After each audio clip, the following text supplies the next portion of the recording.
Hi, I'm here at the Emergency Social Data Summit with Robert Scoble. Hi, Robert. Great. How are you? Pretty good. We had a good panel today. Oh, we had a great panel today. Really enjoyed it. What were your thoughts on the panel? It was really interesting hearing the different perspectives, especially, I forget his name now, this firefighter. What's his name? Brian Humphrey? Brian Humphrey, sorry. I'm tired. I was on an all-nighter.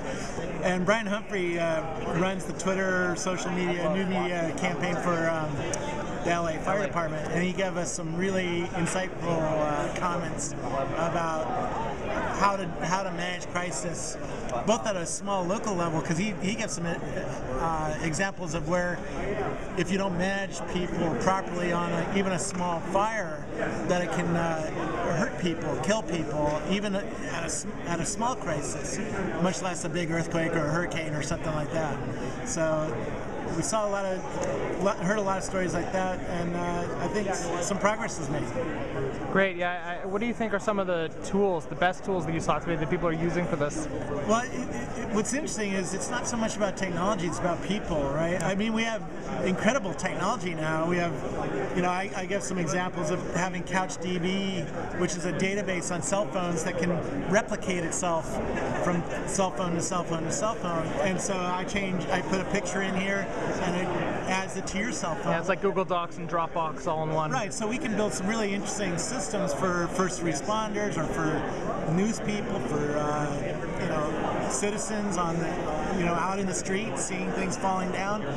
You can do some really cool stuff. I mean, City Source is a good example of that, a really nice app for iPhone and Android where you can report potholes in your community or whatnot to a central place and have that watched.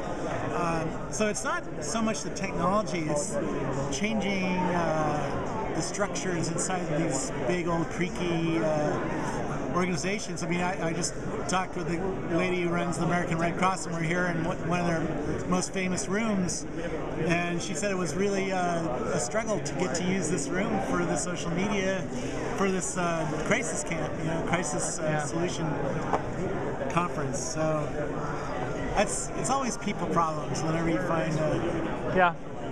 Well, there's hopefully where there's a will, there's a way, but we'll see. Well, it always changes. Every disaster, it moves forward, right? In between disasters, humans don't really concentrate on it. I mean, how many people this week are going to go and buy a earthquake preparedness kit?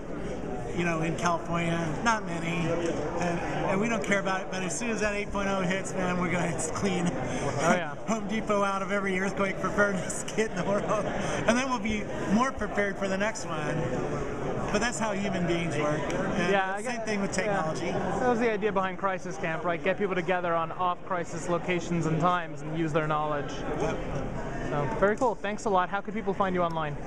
Search Google for Robert. I'm like number 1 or 2 Robert on Google, or just go to Scobleizer on Twitter or Facebook, or my blog, Scobleizer.com, SCOBLEIZER. Great. Thanks so much. Thanks.